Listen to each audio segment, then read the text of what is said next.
On the far side, Carol Lenig is a world-class investigative reporter. Catherine Rampell, closest to me, is a brilliant economics columnist. In the middle, Alexandra Petri, and I consider her my favorite satirical writer, the best in America. It is as if the pace of news has accelerated in a increased intensity. Part of it is the president himself. I mean, every day he wakes up thinking, how do I control the morning? How do I control the news cycle? And we have a duty to follow that, but there's plenty of other things to do besides follow his tweets or his announcements or his most recent firing and dismissal of someone that is disputed.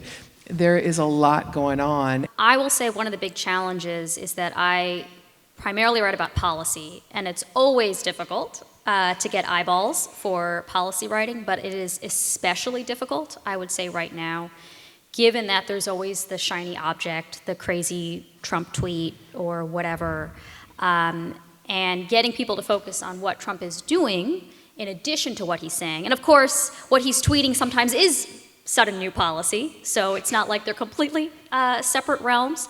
But there's just so much going on administratively, regulations that are changing on the environment, on reproductive health, on healthcare in general that people aren't aware of. You have so much material. I'm like, well, that's not really joke material. That's people's lives being devastated and ruined. On the one hand, it's completely absurd, but on the other hand, so little of it is funny. But everything is so heightened because Trump is this exciting black hole around whom time dilates, you know, when you're like approaching it, and suddenly every week is about 80 years, I want to say, just like approximately.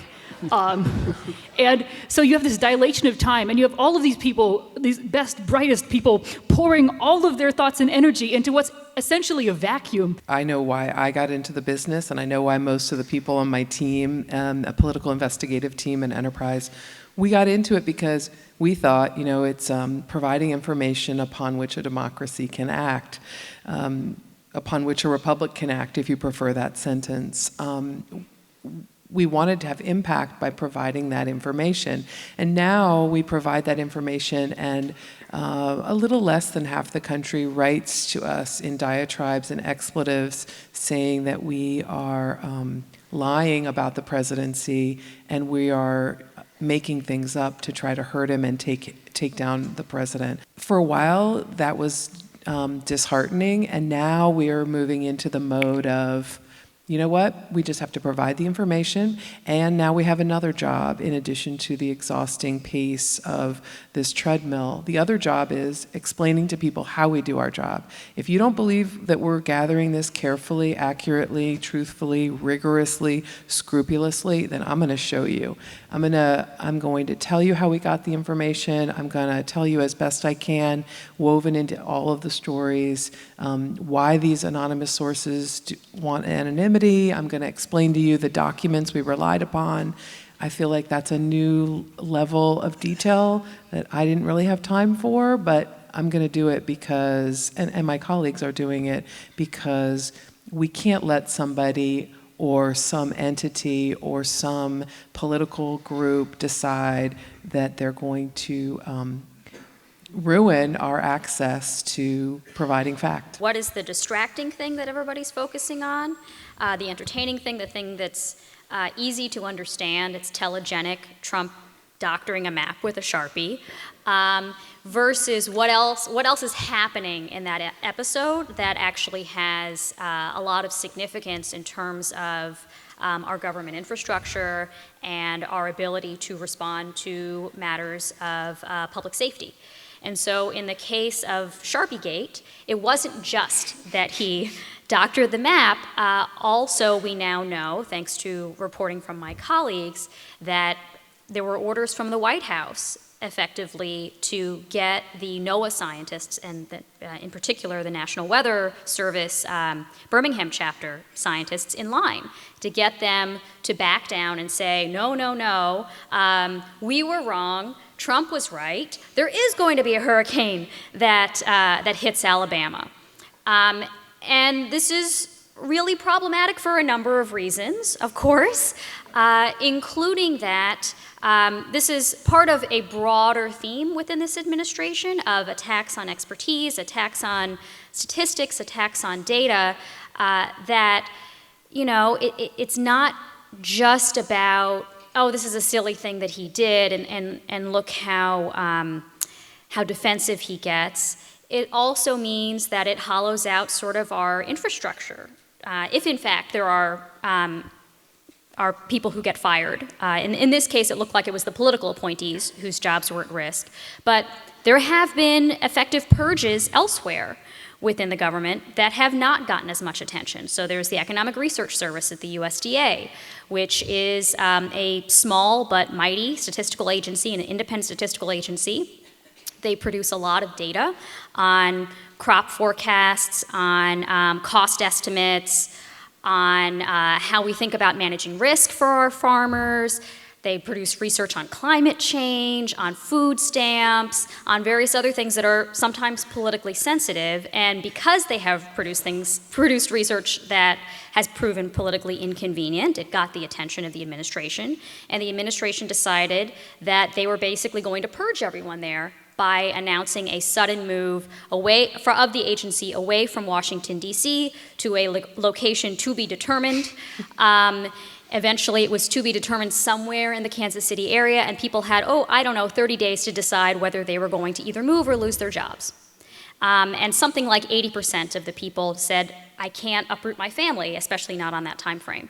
So you have a number of statistics that are supposed to be published by statute that cannot be published, and that farmers rely on, and the ecosystem around farmers, all of the other industries that rely on agriculture also relies on, that it's up in the air, it's unclear what's going to happen. Early 2017, I wrote what I thought was pretty obviously a satirical piece about how the headline was something like, Donald Trump's budget is perfect and will fix everything that's wrong with America by punching it in the face, or something like that, some real subtle headline that I thought, well, no one can mistake this for a real news story if that person has a modicum of sort of sensibility. Not sensibility, that's like a Jane Austen thing. You know the thing that I mean, sense.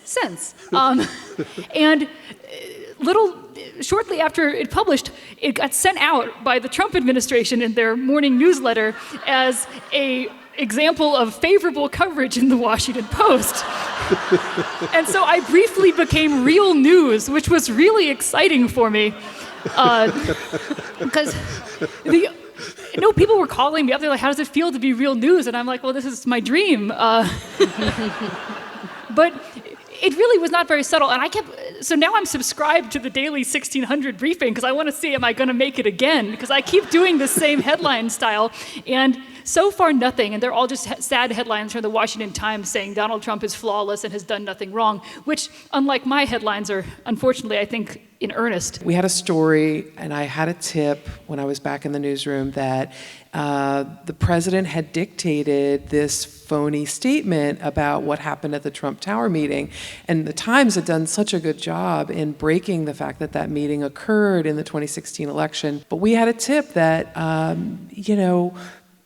the president had made up the phony statement. He was the person on Air Force One who said, this is what my son is going to say about the meeting, and leave out the part that it was about the campaign. It was just about adoptions, not about the campaign, not about policy.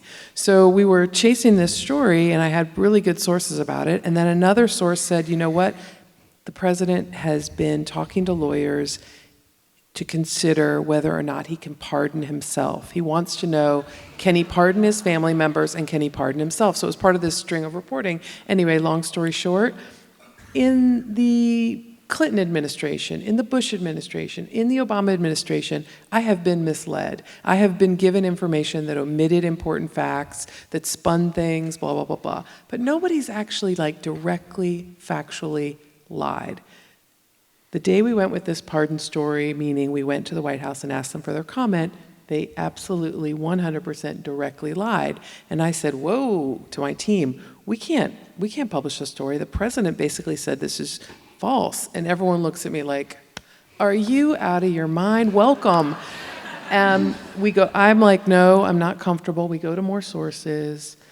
I said, I'm not ready to publish. The president's saying it's wrong. We gather more information, and I'm like, wow, well, this is just undeniably true. We say we're going to publish. The White House spokesperson says no comment. We publish. The next day, the president tweets and says, yeah, I did it. What's wrong with it? Like the sand is shifting under our feet. That's really... But the whole notion of the government lying has been taken up tenfold in this administration. And I think the press's response to that has been interesting to see the evolution of the verbiage that the press is now able to use when somebody's lying. And how has that evolution happened at the Post, where you can now say, the President of the United States lied? I think we've been really conservative, and you're right, it is an evolution, and it's not perfect. And luckily, it's guided by Marty Barron, the best editor in the country. We've been very, very slow and cautious to say lie, but we have gotten there in key moments where it's undeniable that it's intentional and that it's knowing and it's false. And I feel like our places of worship and our movie theaters and just being able to go somewhere with people and be welcomed in there and not have to walk through like a metal detector in order to go to a baseball game. These are just beautiful, precious things that we've worked really hard as a society to have.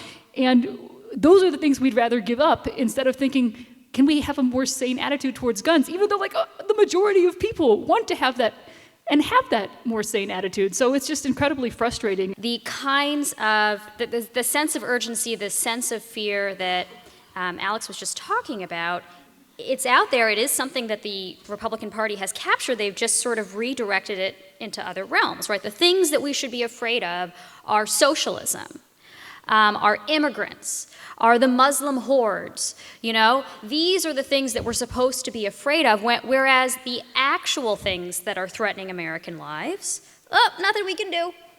There's just nothing to be done about guns, nothing to be done about climate change, which I talk about sand shifting, used to be a hoax, and now it's not a hoax. It's real, but it's not man-made. Okay, maybe it's real and man-made, but it's too expensive to do anything about. Nothing to be done. I guess we shouldn't be afraid. We should just move on. Trump administration and Trump circuits love to talk about his stellar economic record, and that love him or hate him. Maybe you don't like the tweets. Maybe you don't like the throwing babies in cages thing, but you can't deny that he has had this great impact on the economy. He's unleashed untold growth, except there are a number of problems with that statement, including that, for example, growth this year is expected to average to reach about a little over 2%, which is what it averaged during the second term of the Obama administration. So,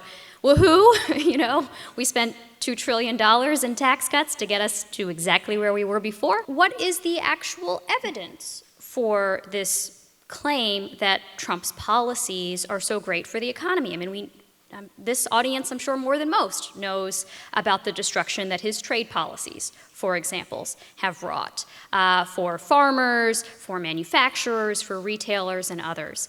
And then there's this sort of third bucket. There's the tax cuts, there's the trade wars, and then there's his deregulatory agenda, which gets a lot less attention. Mm-hmm. And the deregulatory agenda much of it is sort of based on what I would say is a false dichotomy, that things can either be pro-environment or pro-business. And so the strategy for boosting the economy through deregulation is just get rid of all of the regulations that protect the environment. The Trump administration rolled back the Clean Water Rule, which relates to basically what the EPA considers bodies of water that you can pollute into without getting a federal permit. They rolled back that policy back to what it was in 1986. Not exactly a high watermark, no pun intended, for environmental policy. They have rolled back a lot of other environmental regulations that basically make it easier for power plants to dump more arsenic and lead into the water. They've rolled back policies that restrict how much methane can be released into the air, that allow the use of a pesticide that causes brain damage in children. And I guess the real question is, so like, let's say you do value economic growth and you think that on balance, the benefits of getting rid of these kinds of policies could outweigh the costs. Like, are there really so many businesses that are so critical to the US economy that would only be able to stay in business if they can dump more arsenic into the water?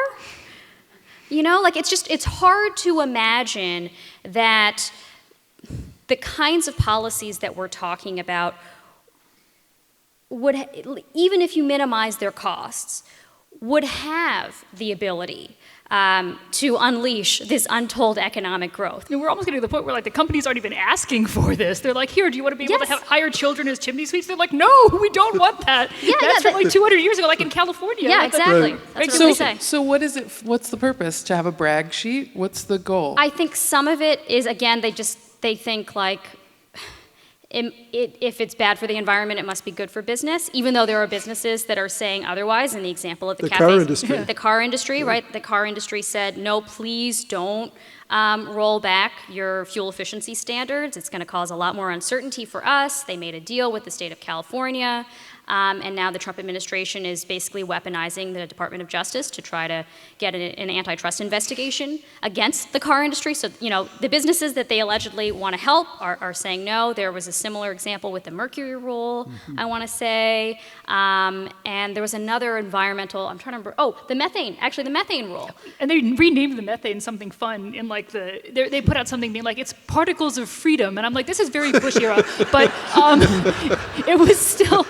Yeah, well, I mean, a lot of fossil fuel companies want to be able to say credibly that natural gas is a clean or at least cleaner alternative to other kinds of fossil fuels. And if instead the Trump administration is saying, no, make it as dirty as you want, please, up the dirt, you know, it kind of ruins their case in the long run. So, yeah, I think, to answer your question, I think it's partly just like sort of a facile understanding of the dynamics here. It's partly just like anything Obama did, we want to do the opposite. I think it's a sadly recent discovery that women are people. You would think that this had been sort of around for a while, but like if you go back to the ancient Greeks, they're like, no, they're probably a different species. And the point is the delusion that women aren't somehow people has been a persistent one that's lasted for a long time.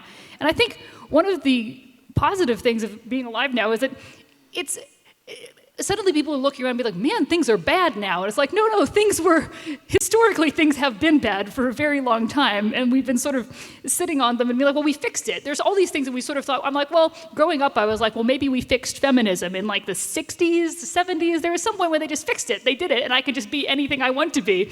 And then I had to keep moving through the world in woman mode, and which was what I describe it when I'm just sort of trying to go about my day, and suddenly someone treats me as a woman instead of just as a person. And it's the most frustrating thing in the world. There are economic consequences to not allowing or not guaranteeing the right for not just women, but parents more broadly to be able to have protected time in which they can take off from work. Their jobs will still be waiting for them, where they can bond with their child, and that if you protect the ability for women in particular to return to their jobs, they're more likely to be able to return to their jobs and not just quit altogether, because otherwise, what's the point? And it's true not just for paid family leave, but that other, supposed women's issue, childcare, right? Childcare is incredibly expensive. I believe in most states now it's more expensive than like college tuition, which is just nuts, right? And that if you don't make it possible for families to be able to have the choice of getting help so that either parent or both parents can continue to work on whatever terms they wish to continue working, then you're going to have parents dropping out, disproportionately women dropping out of the labor force, and all of the human capital that you have invested in those women, and women are more likely to go to college now than men are. So there's, arguably more human capital that is being invested in women, all of that basically lies fallow. And so I think we need to rethink how we talk about these kinds of issues. They're not just women's issues, they're not just family issues, these are economic issues.